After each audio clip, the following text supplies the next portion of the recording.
नमस्कार दोस्तों, हमारे YouTube चैनल राजदीप श्री में आपका हार्दिक स्वागत है। आज का जो प्रसंग है वह बड़ा ही ज्ञानवर्धक है, बड़ा ही मोटिवेशनल है। आज का जो प्रसंग है वो हर व्यक्ति को सुनना चाहिए। दोस्तों, आज का विषय है कि हमें झाड़ू कब लगाना चाहिए जिससे देवी लक्ष्मी का घर में आगमन हो। झाड़ू कौन से दिशा में रखें ताकि देवी लक्ष्मी हमारे घर में विराजमान हो और हमारी गरीबी हमेशा हमेशा के लिए दूर हो जाए। दोस्तों, झाड़ू को माता लक्ष्मी का स्वरूप माना गया है।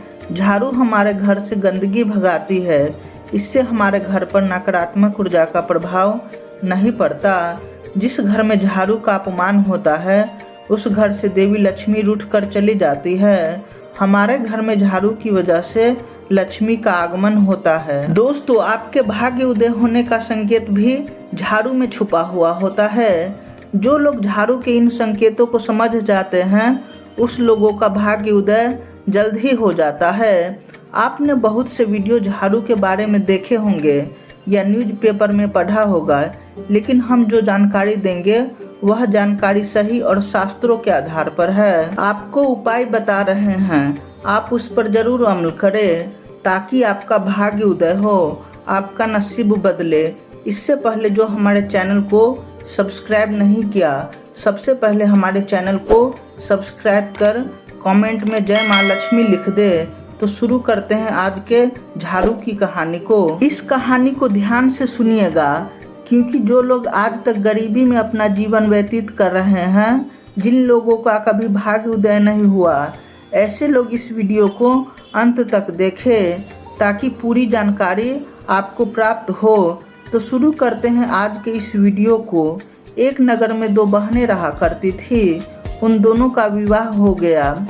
बड़ी बहन समझदार और सुशील थी, जबकि छोटी बहन नासमझ थी। वह कोई भी बात को मजाक के रूप में ले लेती थी। बड़ी बहन शास्त्रों के अनुसार घर में ब्रह्म मुहूर्त के समय झाड़ू लगाया करती थी और झाड़ू लगाने के बाद उसे किसी सुरक्षित स्थान पर रख देती थी जहां किसी का पैर ना पड़े। दोस्तों, जबकि छोटी बहन घर में कभी झाड़ू लगाती और कभी झाड़ू नहीं लगाती।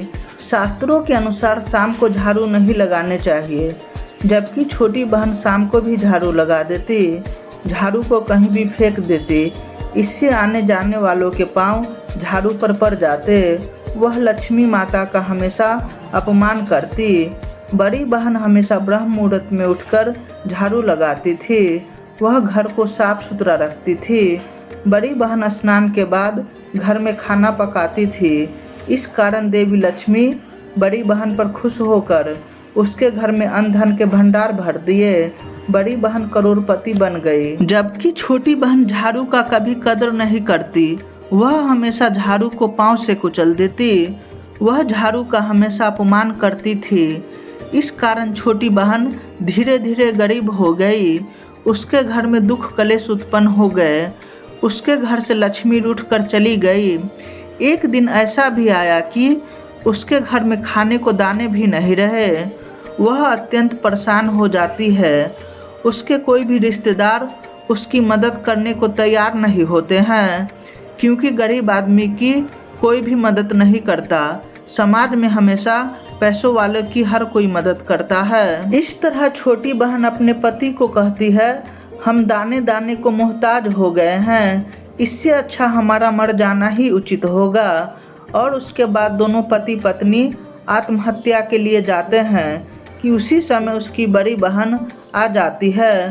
तो छोटी बहन फूट फूट कर रोने लगती है और कहती है, दीदी हमने क्या पाप किया है कि हमारे घर से लक्ष्मी रूठ कर चली गई, अब हम जीना नहीं चाहते। तभी बड़ी बहन कहती है कि आत्महत्या करना किसी समस्या का हल नहीं होता, हमें अपनी गलती सुधारनी चाहिए। हमने क्या गलत किया है कि जिससे हम गरीब हो गए हैं।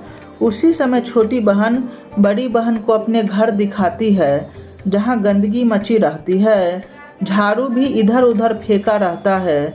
तो बड़ी बहन कहती है अपनी छोटी बहन से कि सबसे पहले घर को साफ सुथरा रखो।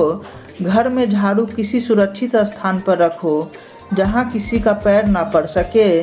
और उसके बाद कहती है कि झाड़ू को ब्रह्म मुहूर्त में लगाना चाहिए।